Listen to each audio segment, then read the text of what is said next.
Assalamualaikum warahmatullahi wabarakatuh. Kami dari kelompok 1 dengan saya Sofiatul Fitria dan rekan saya Hasbi Asyidiki.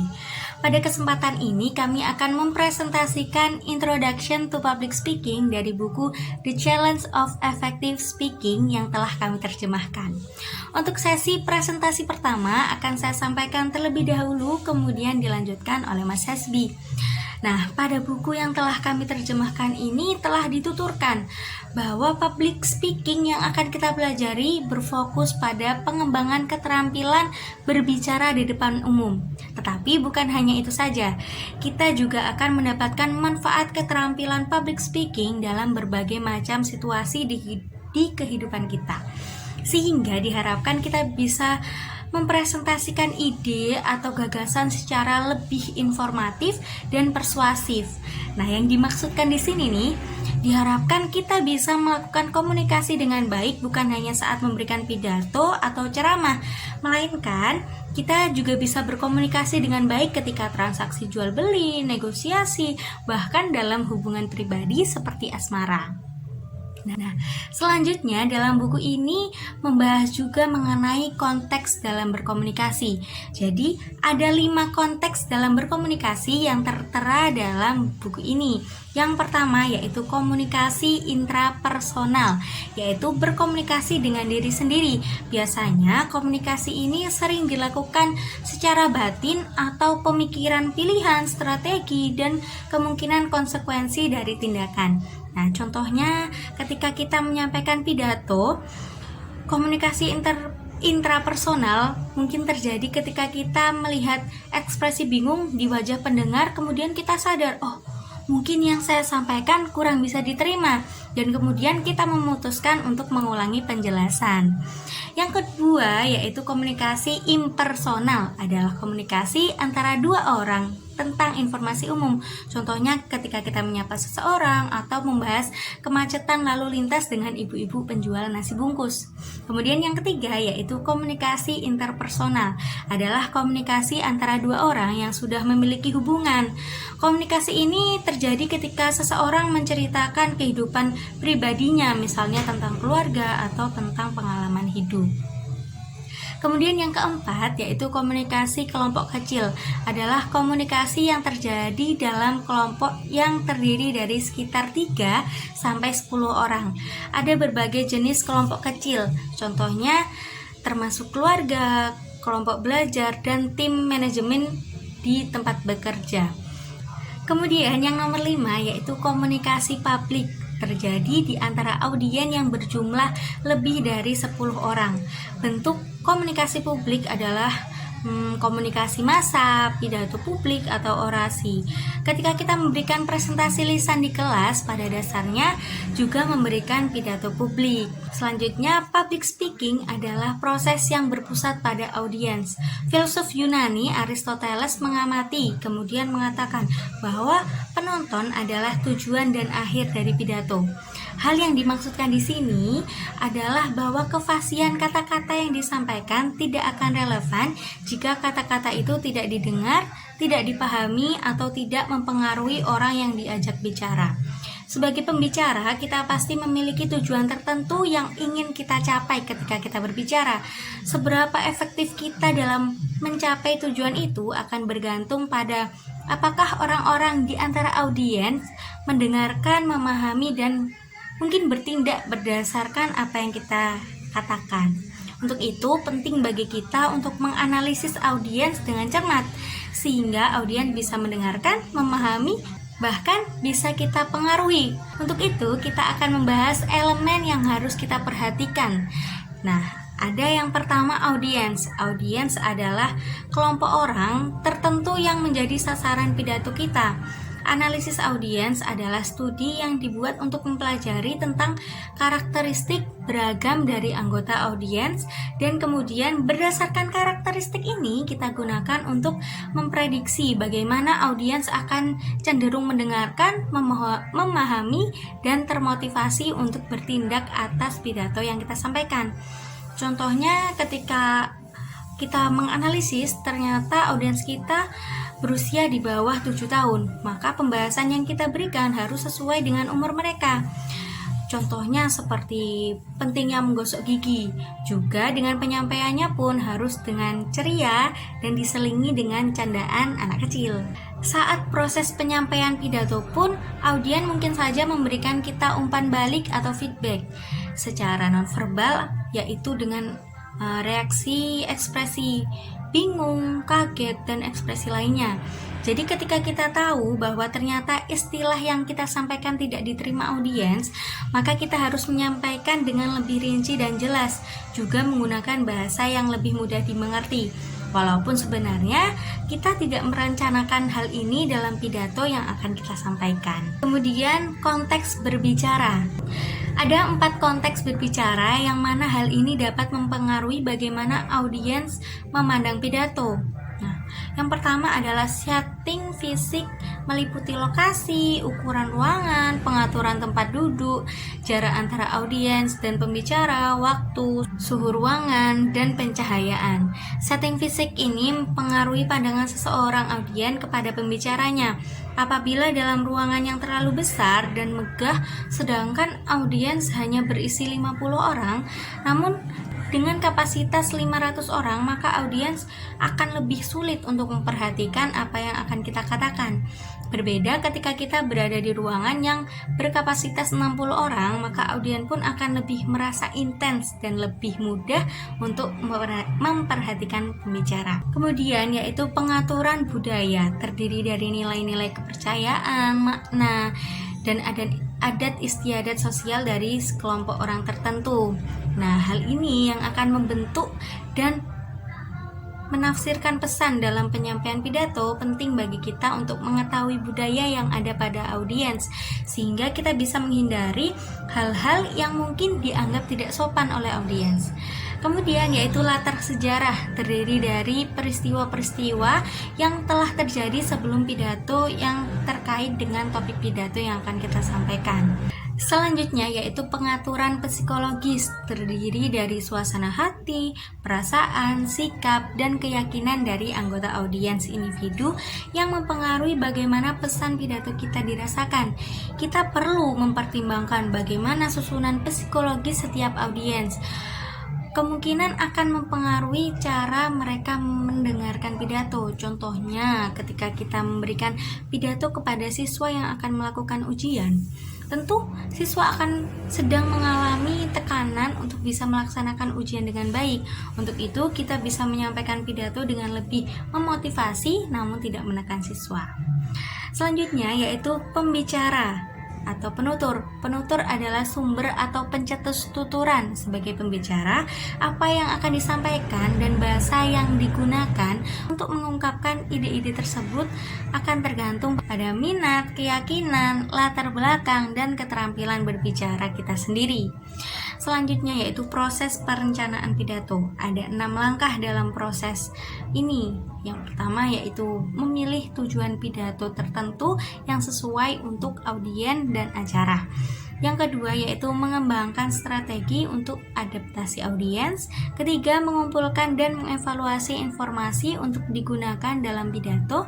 Keempat, mengatur dan mengembangkan informasi menjadi kerangka yang terstruktur dengan baik. Kemudian yang kelima yaitu memilih visual dan alat bantu presentasi lainnya yang sesuai untuk audien. Dan yang keenam, melatih kata-kata dan penyampaian pidato. Kemudian ada proses penyampaian pidato. Penyampaian pidato, nah di sini benar-benar kita akan menyajikan pidato kepada audien yang kita tuju. Dalam proses ini kita mungkin akan mengalami gugup, namun dengan menyiapkan perencanaan yang matang, kita bisa membangun kepercayaan diri dan menyampaikan pidato dengan baik. Untuk materi selanjutnya akan disampaikan oleh Mas Hasbi. Waktu dan tempat saya persilahkan. Baik, di sini saya akan melanjutkan apa yang sudah dijelaskan sama Mbak Sofi. Di sini saya akan menjelaskan tentang efektivitas pidato atau ceramah. Ketika Anda memberikan ceramah atau pidato, tujuan Anda yang paling utama adalah untuk berkomunikasi dengan audiens Anda. Ceramah atau pidato juga akan efektif jika ketika Anda selesai bicara dengan anggota audiens, audiens Anda akan tetap memperhatikan, memahami apa yang Anda katakan, mengingat gagasan-gagasan utama yang Anda bicarakan, dan termotivasi untuk melakukan apa yang telah mereka pelajari dari Anda. Dengan demikian, efektivitas ceramah adalah sejauh mana anggota audiens mendengarkan, memahami, mengingat, serta termotivasi untuk bertindak atas apa yang dikatakan oleh pembicara. Nah, dalam kita menyampaikan sebuah pidato atau ceramah, itu perlu Anda perhatikan tentang efektivitas ceramah atau pidato. Ada beberapa poin di sini yang sudah saya jelaskan di slide-slide. Ini ada 4 poin. Yang pertama adalah ceramah yang efektif itu berpusat pada yang namanya audiens. Berpusat pada audiens itu berarti mempertimbangkan siapa pendengar Anda dan bagaimana pesan Anda dapat disesuaikan dengan minat, keinginan, dan kebutuhan mereka. Saat mendengarkan pidato yang berpusat pada audiens, anggota audiens merasa bahwa pembicara itu seakan-akan cukup peduli dengan mereka untuk menawarkan ide dengan cara yang masuk akal, relevan, dan mencerminkan penelitian yang cermat dan terdengar menarik. Di poin yang kedua adalah ceramah yang efektif itu termasuk konten yang sesuai dengan audiens. Isi pidato adalah informasi dan gagasan yang Anda sampaikan, meliputi tujuan Anda memberikan ceramah, gagasan utama yang akan Anda sampaikan, dan bukti yang Anda gunakan untuk mengembangkan gagasan utama Anda itu sendiri. Yang namanya bukti itu memperjelas, menjelaskan, atau mendukung gagasan utama Anda. Hal ini itu mencakup yang namanya fakta, dan juga pendapat-pendapat ahli, dan juga elaborasi. Semua hal itu berasal dari pengalaman Anda sendiri, dari bahan penelitian yang Anda kumpulkan. Mungkin yang efektif itu memiliki keluasaan dan kedalaman yang cukup. Makanya ketika yang namanya Anda berbicara, orang-orang akan lebih percaya ketika Anda sudah menjalankan apa yang sudah Anda katakan itu tadi. Dan di poin yang kedua adalah pidato yang efektif itu terstruktur dengan baik. Yang dimaksud struktur dengan baik itu sama halnya dengan ketika kalian semua, Anda semua ini belajar di waktu SMP, SD, SMA yang diajarkan untuk memahami apa itu struktur pidato, struktur ceramah, ataupun struktur cerita yang lainnya. Sama halnya dengan itu, seperti ada pembukaan, kesimpulan, pendahuluan, isi, dan lain sebagainya. Dan di poin yang keempat adalah pidato yang efektif itu disampaikan dengan antusias. Maksud dari disampaikan dengan antusias itu adalah penyampaian. Cara bagaimana Anda untuk menggunakan suara dan tubuh Anda untuk menyampaikan pesan Anda. Cara pidato itu sendiri dapat disampaikan secara dramatis. Jika Anda menyampaikan secara dramatis, itu dapat mempengaruhi audiens untuk mendengarkan, memahami, mengingat, dan bertindak atas ide-ide yang Anda sajikan. Seperti contoh, pembicara yang bersuara keras dan lantang serta gerak tubuhnya memiliki kualitas percakapan. Itu mendorong audiens untuk mendengarkan. Ketika pembicara menggunakan volume, kecepatan, pengucapan yang tepat, mereka membuat pesan mereka lebih mudah untuk dipahami oleh audiens atau penonton. Next, di slide yang selanjutnya adalah memberdayakan keterampilan berbicara di depan umum. Dalam memberdayakan keterampilan berbicara di depan umum itu ada 4 cara untuk memberdayakan keterampilan berbicara Anda di depan umum. Dan di cara yang pertama adalah mengembangkan keterampilan berbicara di depan umum. Itu dapat memberdayakan Anda untuk mengkomunikasikan gagasan dan informasi yang kompleks dengan cara yang dapat dipahami oleh semua anggota audiens. Banyak dari kita itu memiliki pengalaman memahami sesuatu, tapi tidak dapat menjelaskannya secara jelas kepada orang lain. Ketika kita dapat mengekspresikan ide-ide kita dengan jelas, kita lebih mungkin untuk membagikannya. Ketika orang lain memahami ide-ide kita, mereka juga belajar dari kita. Maka penyampaian itu akan lebih efektif untuk diberikan kepada audiens. Dan di cara yang kedua adalah mengembangkan keterampilan berbicara Anda di depan umum. Itu memberdayakan Anda untuk mempengaruhi sikap dan perilaku orang lain. Nah, kita tampaknya terus-menerus berusaha mempengaruhi orang lain. Nah, pernahkah Anda mencoba, sebagai contoh nih, Anda mencoba untuk meminta teman sekelas Anda untuk meminjamkan catatannya. Ketika kita dengan serius mengartikulasikan alasan untuk posisi dan permintaan kita, orang lain lebih mungkin untuk menuruti keinginan kita. Keterampilan kita berbicara di depan umum itu memperlengkapi kita untuk membuat argumen yang mungkin menarik bagi orang lain, yang dapat mempengaruhi orang lain juga untuk merubah pola pikirnya. Dan di cara yang ketiga adalah dengan cara kita menguasai keterampilan berbicara di depan umum, itu memberdayakan kita untuk mencapai tujuan karir Anda. Dalam studi menunjukkan bahwa untuk hampir semua pekerjaan, salah satu keterampilan yang paling banyak dicari karyawan adalah keterampilan komunikasi lisan. Jadi, baik Anda bercita-cita untuk berkarir bisnis, industri, pemerintahan, pendidikan, atau hampir semua bidang yang lainnya, Anda harus mempunyai keterampilan yang namanya komunikasi. Dan di cara yang terakhir, cara yang keempat adalah keterampilan berbicara Anda di depan umum itu dapat memberdayakan Anda untuk berpartisipasi dalam proses demokrasi kita. Karena kebebasan berbicara adalah ciri khas demokrasi kita. Strategi dan kebijakan yang diambil oleh pemerintah kita adalah akibat langsung dari perdebatan yang terjadi di seluruh negeri dan di cabang-cabang pemerintahan eksekutif, legislatif, dan yudikatif kita. Ketika kita dilengkapi dengan keterampilan berbicara di depan umum yang baik, Anda akan memiliki kepercayaan diri untuk berbicara di depan umum. Nah, itulah tadi 4 cara untuk memberdayakan keterampilan kita dalam berbicara di depan umum. Selanjutnya, public speaking menantang kita untuk berperilaku etis. Maksudnya itu apa? Pembicara dikatakan etis ketika mereka dapat menyesuaikan diri dengan standar perilaku moral yang diharapkan dalam situasi berbicara di depan umum. Standar-standar apa yang diharapkan untuk kita patuhi? 5 standar yang disepakati secara umum adalah kejujuran atau tidak berbohong, menipu atau mencuri. Yang kedua adalah integritas atau dapat dikatakan sebagai memegang prinsip moral yang baik.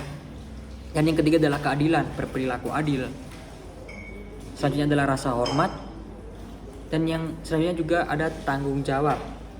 Jika Anda memperhatikan dengan seksama, Anda akan melihat bahwa istilah-istilah yang sudah saya jelaskan tadi itu merupakan istilah-istilah yang umum dan juga cukup abstrak untuk Anda teliti. Ada 2 perilaku spesifik yang mendasar untuk berbicara secara etis. Spesifik yang pertama adalah pembicara yang beretika dan mengatakan yang sebenarnya. Berkata yang sebenarnya itu bisa dikatakan sebagai berkata jujur. Berkata jujur adalah menunjukkan kejujuran dalam berperilaku. Penonton atau audiens itu berharap bahwa apa yang Anda katakan kepada mereka adalah benar serta tidak dibuat-buat. Bukan keyakinan pribadi yang Anda sajikan sebagai fakta dan tidak dilebih-lebihkan. Dan yang kedua adalah pembicara yang etis itu sepenuhnya menghargai sumber dari ide-ide mereka. Menghargai ide secara sepenuhnya memberikan sumber informasi yang Anda gunakan termasuk etis. Atau suatu hal bisa dikatakan tidak etis apabila Anda melakukan plagiarisme. Anda tidak mencantumkan bukti-bukti yang tertera kalau semisal pernyataan yang Anda buat itu Anda ambil dari orang lain. Seperti halnya dilakukan oleh Caroline McCullin yang sudah mengutip 3 metode umum plagiarisme. Yang pertama adalah jika Anda mengubah beberapa kata di awal, tengah, ataupun akhir materi, tetapi banyak menyalin sisanya, Anda bisa dikatakan sebagai menjiplak. Dan jika Anda memparafrasekan ide unik orang lain dan tidak menghargai orang itu, Anda juga bisa dikatakan menjiplak. Dan jika Anda membeli, meminjam, atau menggunakan pidato yang disiapkan oleh orang lain dan menyajikannya sebagai asli, Anda juga bisa dikatakan menjiplak atau plagiarisme. Jadi cukup sekian yang bisa kelompok kami sampaikan. Mohon maaf apabila ada kesalahan. Assalamualaikum warahmatullahi wabarakatuh.